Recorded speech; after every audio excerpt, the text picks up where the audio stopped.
यहाँ पर कल अपन ने देखा था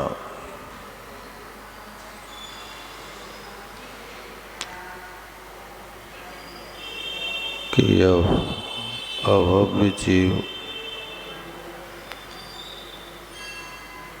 अथवा यूँ कहें कि जो शुद्ध रत्नत्रय को प्राप्त नहीं हो पा रहे, ऐसे जीव कर्म चेतना और कर्म फल चेतना का वेदन करता है। उस कर्म चेतना के वेदन करते हुए धर्म का श्रद्धान करते हैं, धर्म के विषय में जानने की कोशिश भी करता है, धर्म के प्रति रुचि भी है और धर्म को धारण करने के लिए अनुष्ठान भी करता है। लेकिन अंतरंग में अभिप्राय उनका कुछ भिन्न होता है। उस भिन्न अभिप्राय के कारण उस शुद्ध आत्म तत्व को प्राप्त नहीं हो पाता।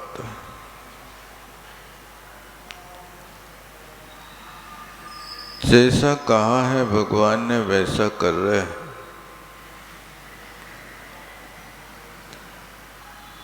लेकिन हर व्यक्ति का अभिप्राय अपना अपना निजी होता है। आप धर्म कर रहे हैं तो किस निमित्त से कर रहे हैं, ये अपने अंतरंग में व्यक्ति संकल्प विकल्प करता रहता है।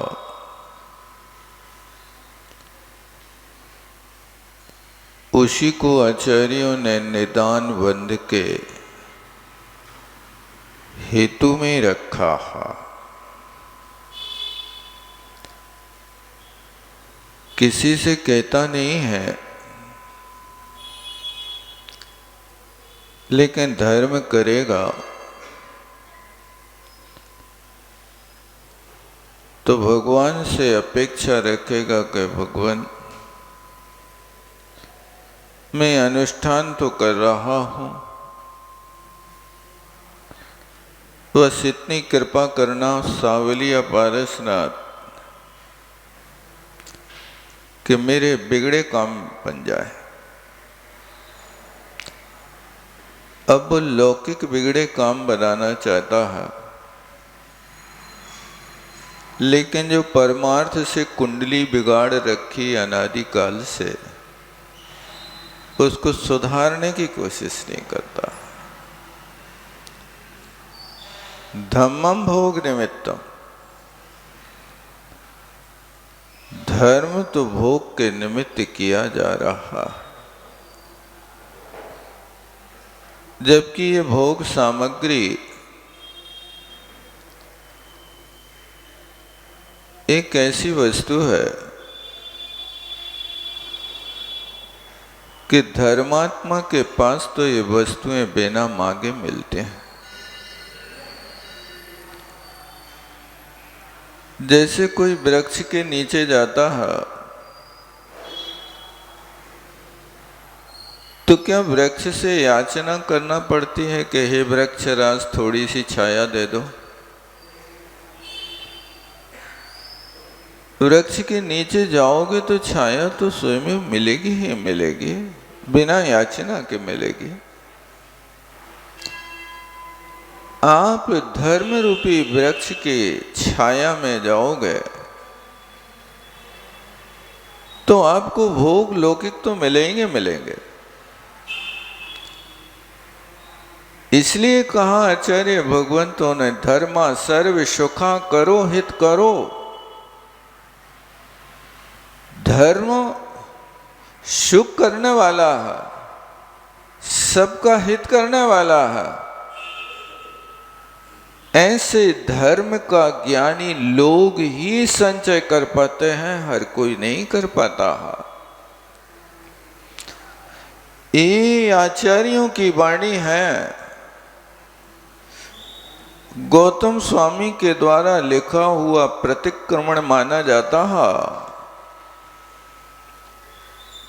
और प्रतिक्रमण की ये पंक्ति है,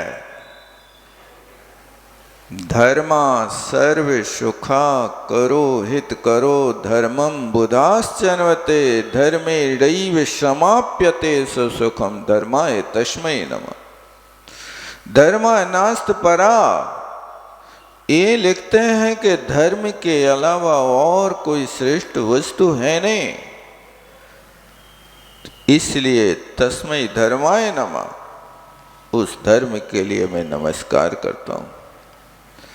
धर्मेणैव समाप्यते सब सुखम, इसको कारण के रूप में कहा कि धर्म से ही सारे के सारे सुख प्राप्त होते हैं।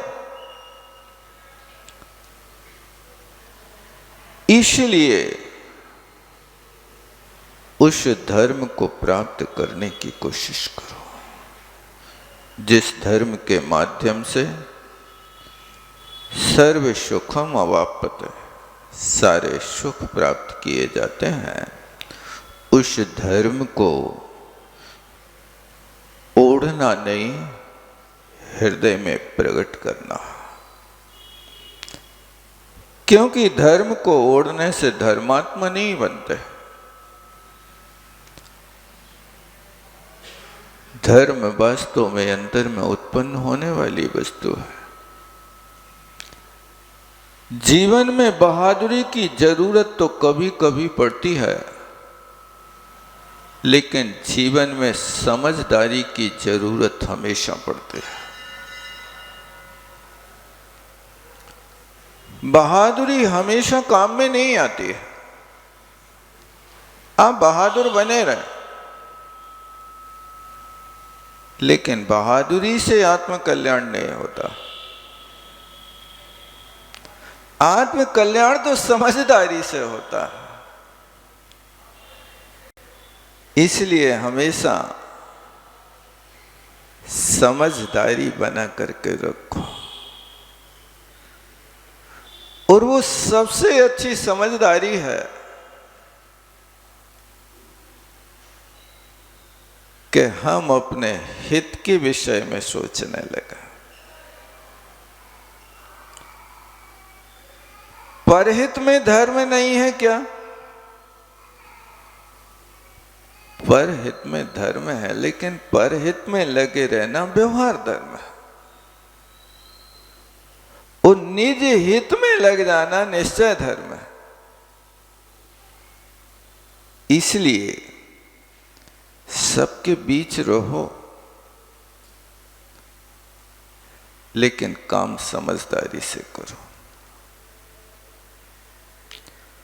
ज्ञानी को बोलना अखरता है और अज्ञानी को मौन अखरता है। ज्ञानी बोलता है तो सोचता है, आहा कहां नीचे की भूमिका में आ गया। जनेभ्यो भाग ततस्पंदो, संपर्क होगा तो बचना लाभ होगा, बचना लाभ होगा तो वचन योग की प्रवृत्ति होगी। वचन योग की प्रवृत्ति होगी तो कर्म का आश्रय होगा, परिचय बढ़ेगा। इसलिए परिचयतेषु अवज्ञा, जहां परिचय होगा वहां अवज्ञा होने के चांस रहता है। इसलिए यदि ज्ञानी बनना चाहता है तो कम बोलना, बिना बोले चल जाए तो कम चलाना। इस बात को यहां आचार्य महाराज ने कहा। अब फिर कहते हैं कि तुम यहां पर इन निश्चय और व्यवहार को लाकर के प्रतिषेधक भाव क्यों बना रहे हो? क्या व्यवहार की बात है और क्या निश्चय की बात है? इसके लिए आचार्य महाराज आगे की गाथा कहते हैं। उत्थानिका लिखते हैं आचार्य महाराज, अमृतचंद स्वामी, गाथा नंबर 276 है। कीदृशौ प्रतिषेध को व्यवहार निश्चय नयौ इति चेत। ये द्विवचन है। यहां शिष्य पूछता है कीदृश, किम, कुत्र, ये शब्द जहां आते हैं वहां प्रश्न होता है। प्रश्न किया जा रहा है प्रतिषेध को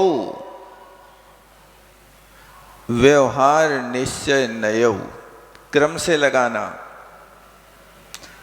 प्रतिषेध जिसका प्रतिषेध किया जा रहा है वो प्रतिषेध कहलाता। यहां व्यवहार निश्चय, वहां प्रतिषेध को। तो क्रम से लगाना कि व्यवहार प्रतिषेध क्यों है और निश्चय को व्यवहार का प्रतिषेधक क्यों कहा जा रहा है? इस बात को यहां कहते हैं। तो इस चीज के लिए बताने के लिए आचार्य महाराज उत्तर देते हैं। हायारादीर्णाण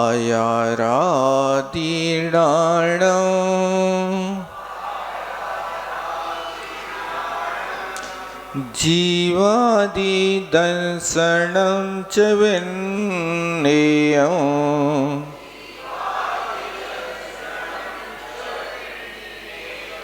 छज्जीवनिकं चितः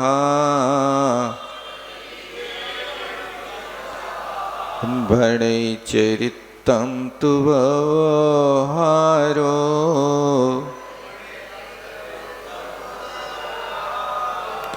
आदाकुमज्जनाणम्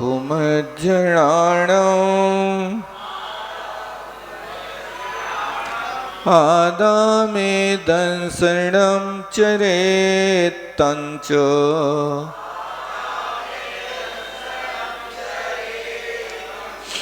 आदापचक्षाणम्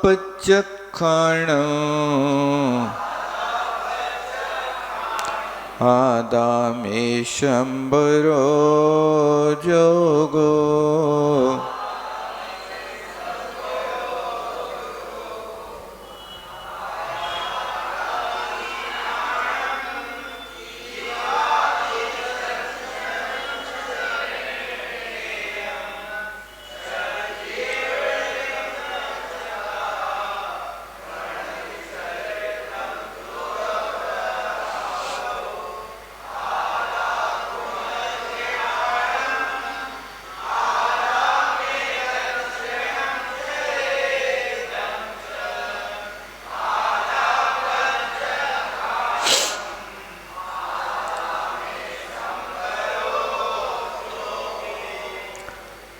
अब कहते हैं आयारादि ईडाणम, आचारांग आदि तो जो शास्त्र हैं ईडाणम, ज्ञान है और जीवादि दंसरणम और जीवादि आदि शब्द से शेष तत्व, जीवादि तत्व, इनका श्रद्धान दंसनम दर्शन है। जीवनिकम च तहा, और छह निकाय के जीवों की रक्षा करना चारित्रम भड़ई, इसको चारित्र कहते हैं। ये व्यवहारो, ये व्यवहार की अपेक्षा कहा जाता है, यानी ये व्यवहार रत्नत्रय है। जीवादि का श्रद्धान करना, 7 तत्वों का श्रद्धान करना, इसका नाम सम्यक दर्शन है। यहाँ पर अध्यात्म की अपेक्षा अथवा द्रव्यानि योग की अपेक्षा यदि सम्यक दर्शन की परिभाषा बनाते हैं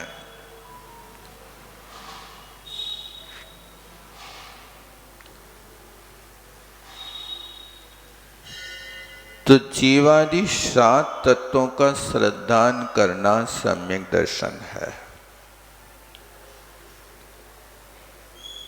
ये द्रव्यानि योग की अपेक्षा से परिभाषा बनाई जाती है। करणानि योग में चलेंगे तो करणानि योग कहेगा 7 प्रकृतियों के उपसम, क्षयोपशम का होना सम्यक दर्शन है। सप्तानाम प्रकृति नाम उपशम क्षयात क्षयोपशमाद्वा, एक करणानुयोग किसी के श्रद्धान की बात नहीं करता।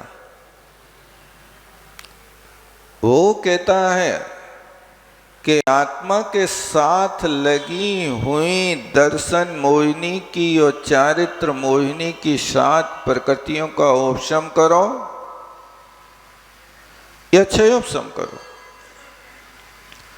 पहले होगा तो उपशम होगा और उपशम पूर्वक भी क्षयोपशम हो सकता है, और मिथ्या प्रकृति के उदय होने पर यदि सादी मिथ्या दृष्टि है तो क्षयोपशम सम्यक दर्शन हो सकता है। अनादि मिथ्या दृष्टि को क्षयोपशम सम्यक दर्शन नहीं होता। मोक्ष महल का बीज सूत्र है तो उपशम सम्यक दर्शन है। बिना प्रथमोपशम सम्यक दर्शन के उत्पन्न हुए कभी भी मोक्ष मार्ग प्रारंभ नहीं होता। क्षयोपशम तो पीछे से आता है। उपशम सम्यक दर्शन जब मिथ्यात्व प्रकृति के महापर्वत के 3 टुकड़े कर देता है तो उन 3 टुकड़ों के होने पर जिसके पास सम्यक्त प्रकृति की सत्ता है वो व्यक्ति क्षयोपशम सम्यक दर्शन प्राप्त कर सकता है। और जिस व्यक्ति ने सम्यक्त प्रकृति की या तो उद्वेलना कर दी अथवा सम्यक्त प्रकृति को सत्ता में ला ही नहीं पाया, ऐसे जीव को कभी क्षयोपशम सम्यक दर्शन नहीं होता। उपशम होगा इसने रास्ता बनाया, लेकिन अब मजबूत रास्ता बनेगा तो क्षयोपशम सम्यक दर्शन की उपस्थिति में बनेगा। क्योंकि क्षयोपशम सम्यक दर्शन की दौड़ 7वें गुण स्थान तक हो सकती है। क्षयोपशम सम्यक दर्शन के साथ कोई उपशम सपक श्रेणी नहीं चढ़ सकता, लेकिन छायिक सम्यक दर्शन जब भी होगा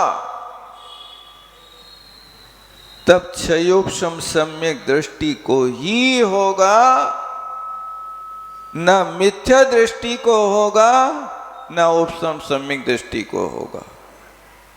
एकांत नियम है, यही व्यवस्था है।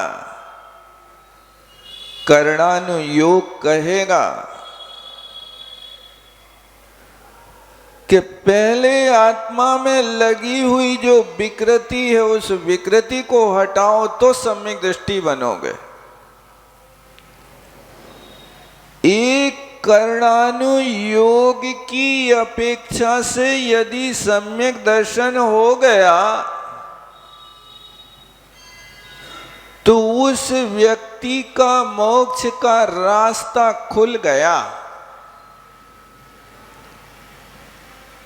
जीवादि 7 तत्वों का श्रद्धान मात्र किया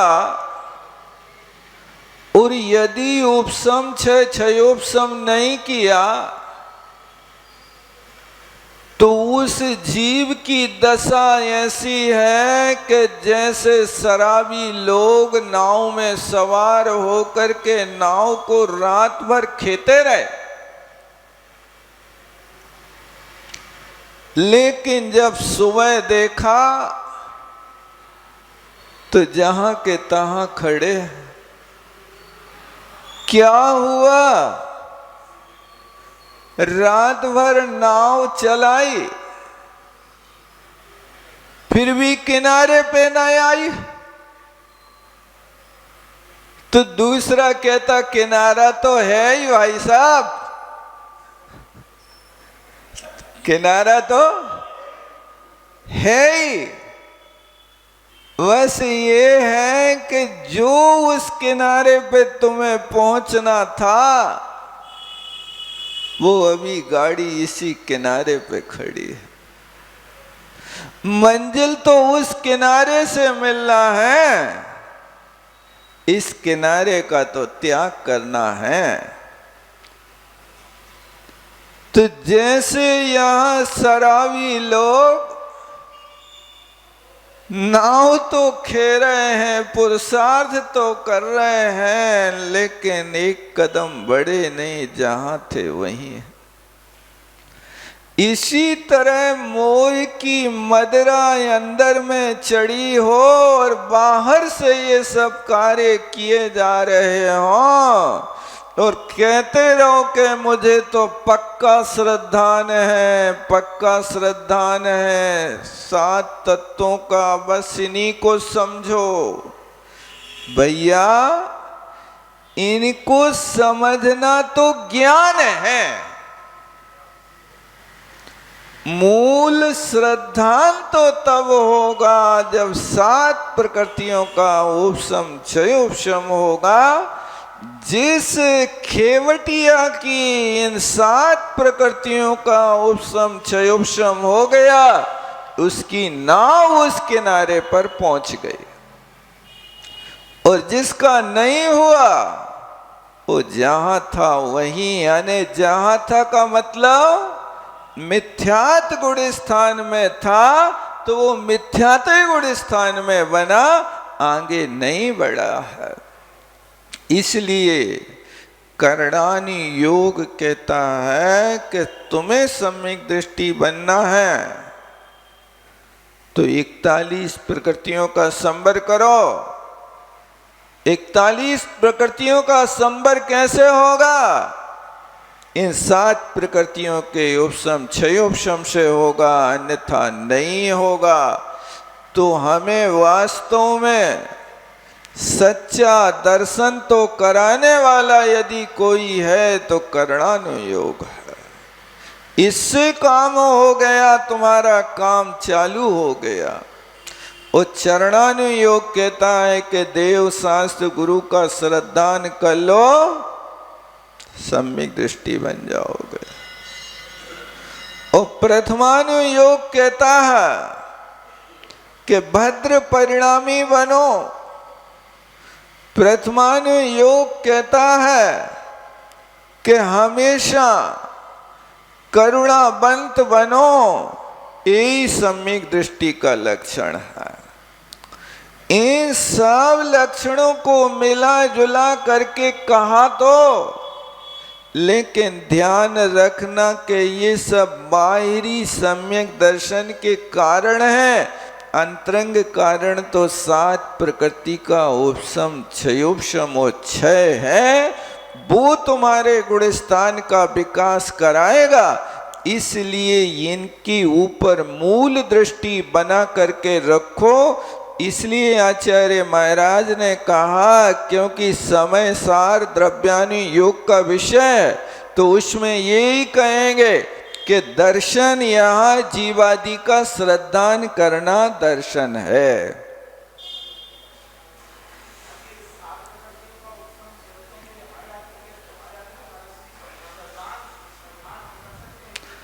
श्रद्धान तो करना है, यही तो है। उस सात प्रकृतियों का उपशम जब भी होगा तब आपके लिए 5 लब्धियों पूर्वक ही होगा।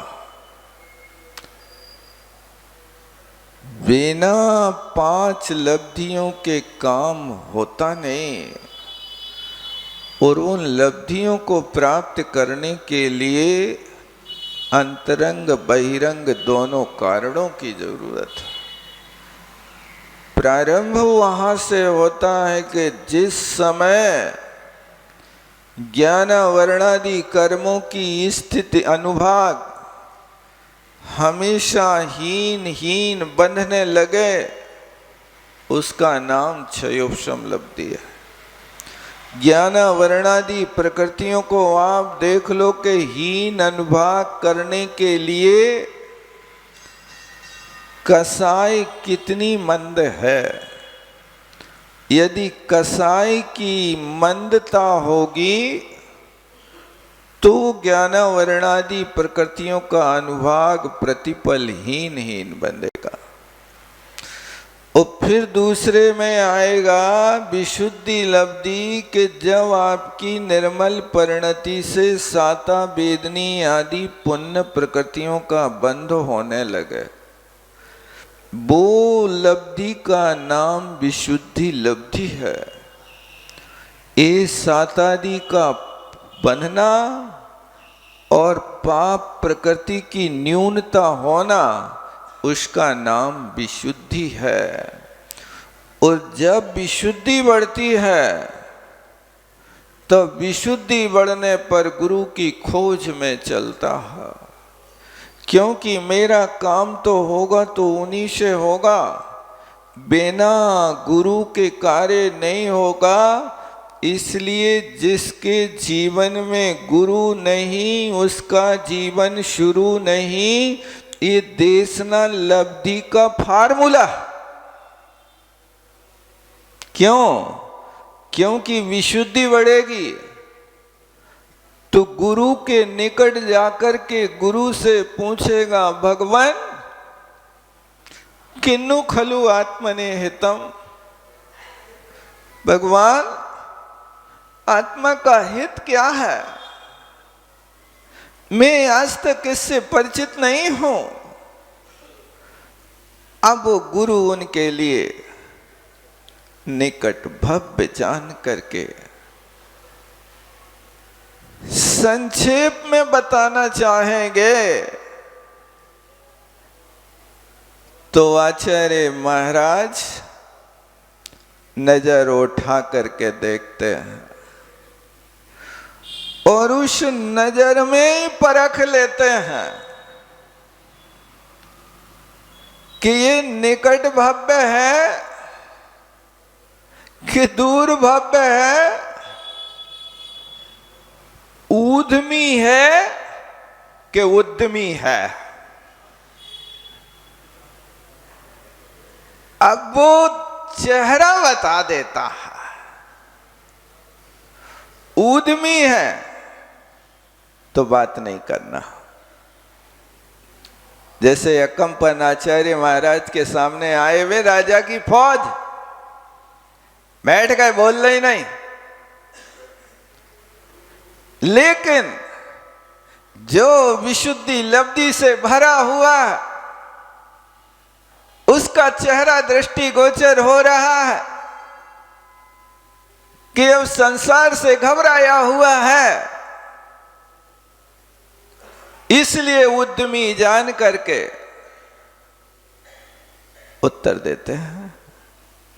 प्रश्न क्या किया था? किन्नु खलु आत्मने हितम, भगवान आत्मा का हित क्या है?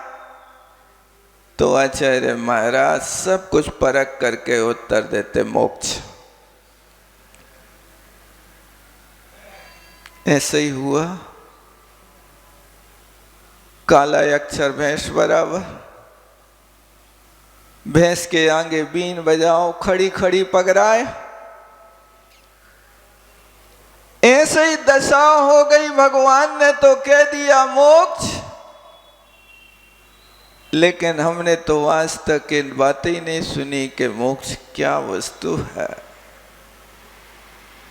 किन्नु खलु आत्मने हितम का उत्तर मोक्ष मिला। फिर पूछता है किम स्वरूपोऽसौ, भगवान वो मोक्ष का स्वरूप क्या है? हम अनजान हैं, हमें बता दो, हम परिचित नहीं हैं। तब आचार्य महाराज जगदभ्युर्जिहीर्षवा जना घना से वाचाला सुलभा स्यु पदे पदे कहते हैं, ऐसे मेघ की तरह गरजने वाले वक्ता तो पग पग पर सुलभ हैं। जना घनाश्च वाचाला, ये जन घन माने मेघों की गरजने वाले। उपमा अच्छी दी है, क्योंकि गरजना बादल कभी न बरसे, भौंकन कुत्ती कभी न काटे। गरजने वाले बादल बरसते नहीं और भौंकने वाली कुतिया काटती नहीं। तो जना घना से वाचाला सुलभा, बहुत सुलभ है, बहुत सुलभ है। कहां? पदे पदे, हर पग पे मिलेंगे। लेकिन जगदभ्युर्जिहीर्षवा, इस जगत का उद्धार करने वाले, जिनका आर्द्र हृदय है, करुणा से भरा हुआ है, ऐसे वक्ता बहुत दुर्लभ है, बहुत दुर्लभ है। ऐसे बेमुनि महाराज करुणा प्रद हो करके अब 6 द्रव्य 85 काय 7 तत्व 9 पदार्थ के स्वरूप को कहते हैं, और उसको सुन करके फिर वो भव्य अपने आप में धारण कर लेता है, ग्रहण कर लेता है, आचरण कर लेता है। भगवान अब मुझे क्या करना, बस बाहर का कुछ नहीं करना है, अब भीतर भीतर करना है। खिचड़ी हंडी के भीतर पकती के बाहर पकती है? कहां पकती बताओ? कभी देखा कैसी पकती खिचड़ी? अरे उसका मुख बंद कर देते, अब क्या देखोगे तुम तो। लेकिन मुख बंद करके अग्नि पे रख करके अब उसके भीतर क्या खदबद खदबद खदबद हो रहा है, वो तो भगवान जान रहा है। तुम नहीं देख सकते अपनी आंखों से, और उस खिचड़ी के पाचन की क्रिया को तुम देखने की कोशिश भी नहीं करना। नहीं वे गरम गरम भापें आंखों में लगे तो आंखें खराब हो जाए। बंद रखा जाता उसका ढक्कन। वह सब इसके बाद जब दर्शना लब्धि मिलती है तो प्रायोग लब्धि में प्रवेश करता है, तो प्रायोग लब्धि में अंदर की खिचड़ी पकती है। वो वहां जाकर के 34 बंधापसरण करता है और उन 34 बंधापसरणों के माध्यम से सारे के सारे कर्मों की स्थिति जो सत्ता में 70 कोड़ा कोड़ी की पड़ी थी, उन सबको स्थिति कांडक घात, अनुभव कांडक घात, स्थिति बंधापसरण, प्रकृति बंधापसरण करता हुआ सबको अंत कोड़ा कोड़ी सागर में लेकर के आ जाता है। ये प्रायोग लब्धि। अभी ये सब चीजें बाहर की हैं, यहां तक इतना काम कर लिया, लेकिन सम्यक दर्शन हो जाए अभी इसका ठिकाना नहीं, यहां से भी लौट के वापस आ सकता। ये 4 लब्धियां तो भव्य अभव्य सब कर लेता है, अनंतों वार कर लें। 41 प्रकृति का संवर नहीं किया, बंधापसरण तो अनंत वार कर लिया। बंधापसरण किया, प्रायोग लब्धि में अभव्य ने भी प्रवेश किया, भव्य ने भी किया, लेकिन 41 प्रकृतियों का संवर नहीं किया। अभी मिथ्यात्व जिंदा है, मिथ्यात्व अभी बैठा हुआ है। उस मिथ्यात्व की उपस्थिति में अभी काम नहीं होगा। अब जब इन प्रायोग लब्धि के बाद 34 बंधापसरण करने के बाद 46 प्रकृतियों का संवर करने के बाद अब जब करण लब्धि में प्रवेश करेगा, तब 3 करण के परिणामों के माध्यम से अब जो अनादि काल का लगा मिथ्यात्व है, उस मिथ्यात्व के ऊपर अब चोट लगेगी।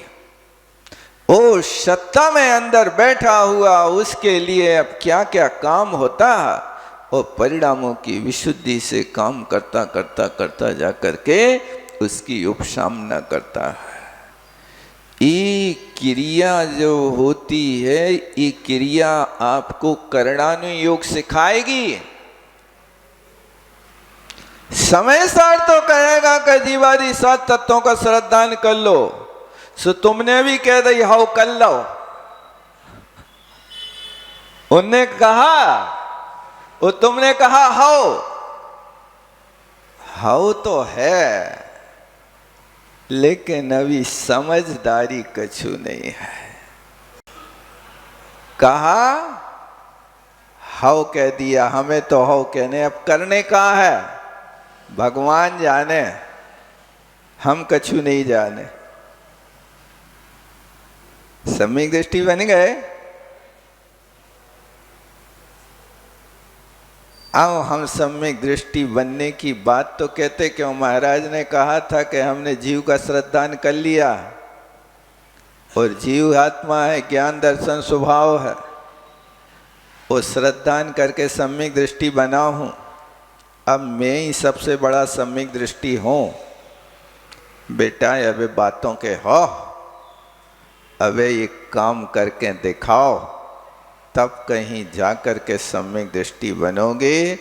एक बार उपशम सम्यक दर्शन करने में आप लब्धि सार पढ़ो, लब्धि सार की 150-200 गाथाएं अकेले सम्यक दर्शन को प्राप्त करने के लिए लिखी हैं भैया।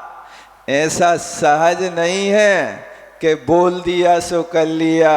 लब्धि सार पढ़ोगे तो आंखें चैथी पे आ जाए हैं कि कहाँ क्या वस्तु होती है, क्या क्या करना पड़ता है, कैसी प्रक्रिया होती है। यहाँ तो कह रहा है बस दर्शन कर लो, जीवादि का श्रद्धान होगा सो सम्यक दृष्टि बन गए।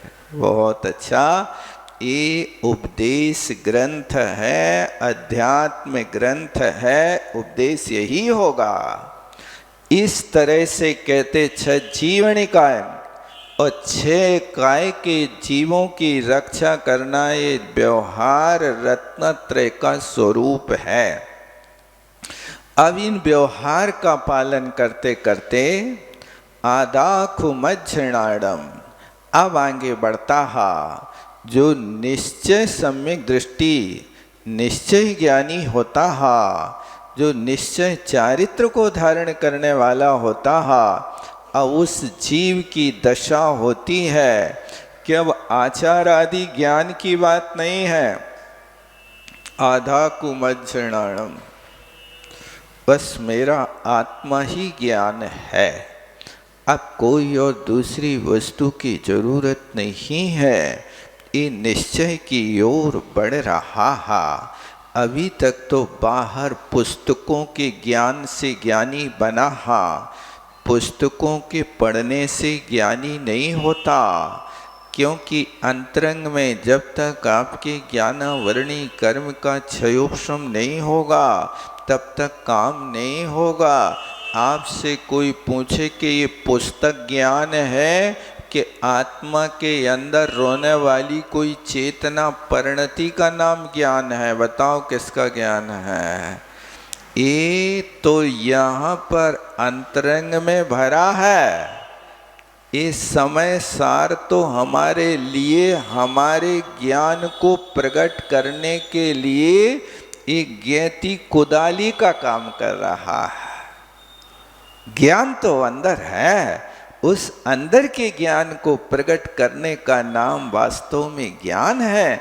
इसलिए कहते हैं आदाखु मज्जनाड़म, मेरा आत्मा ही ज्ञान है, मेरी आत्मा ही दर्शन है, मेरी आत्मा ही चारित्र है, मेरी आत्मा ही प्रत्याख्यान है और मेरी आत्मा ही संवर है, मेरी आत्मा ही योग है।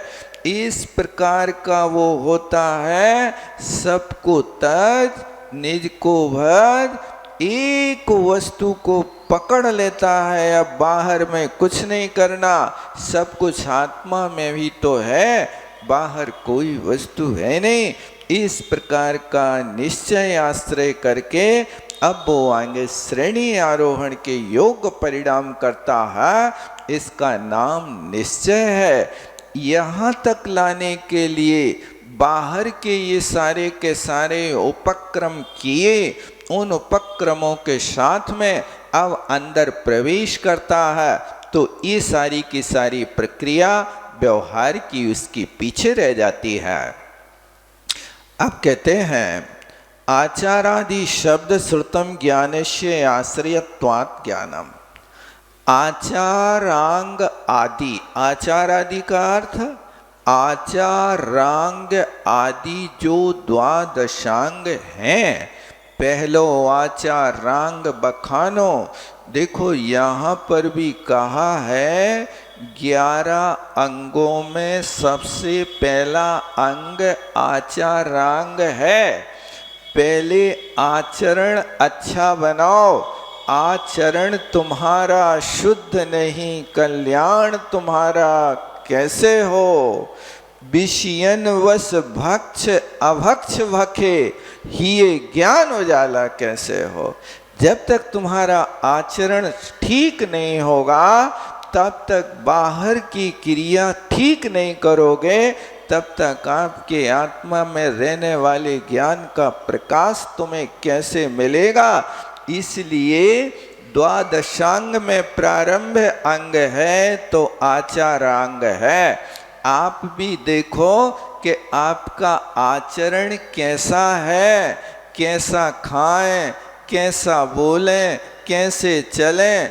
कदम चरे कदम चिट्ठे, कदमा से कदम सये, कदम भुंजे ज भासे जय जेण पापम न वज्जति। ये आचारांग का सूत्र है।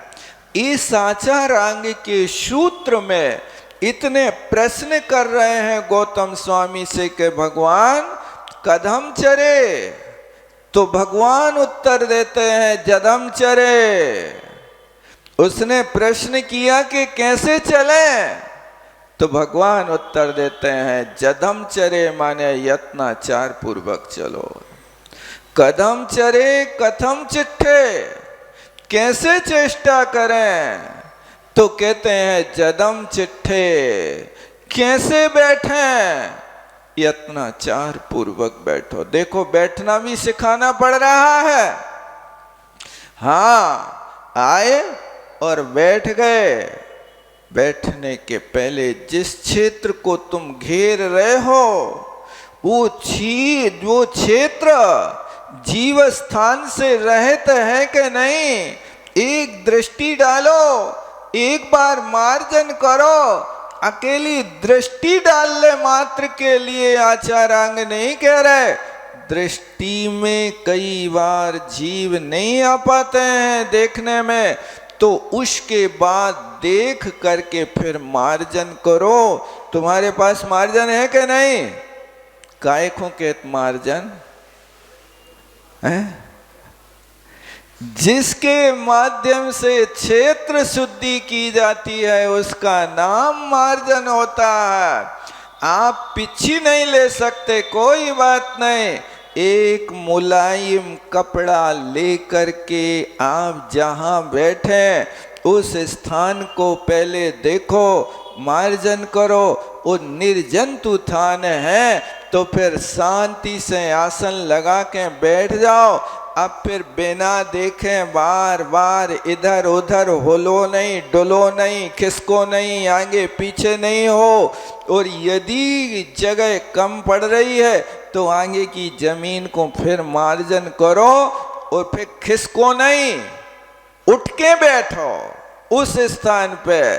जे जदम चिट्ठे, यत्नाचार पूर्वक चेष्टा कर रहे हैं। यहाँ पर आचारांग कहा है, आचारांग का पहला सूत्र उंगली पकड़ के चलाया जा रहा है। जदम चिट्ठे, जदम आसे, जदम भुंजे, यत्नाचार पूर्वक खाओ। यहाँ तो खावे बैठे हैं थाली में से, यहाँ हाथ काम करता जा रहा है प्रेषक का कि थाली में से उठा के मुंह में भेजता जा रहा है। और तुम्हारी नजर टीवी में, मोबाइल में, दुकान में, ग्राहकों में फंसी रहती है। क्या कर रहे हो? मक्खी मकड़ी तो नहीं गिर गई? देख तो लो। अरे थाली देखे होते ग्राहक चलोगे तो, यहाँ टीवी में कोई सीरियल निकल गया तो नहीं लगाओ। ये आचारांग का सूत्र है।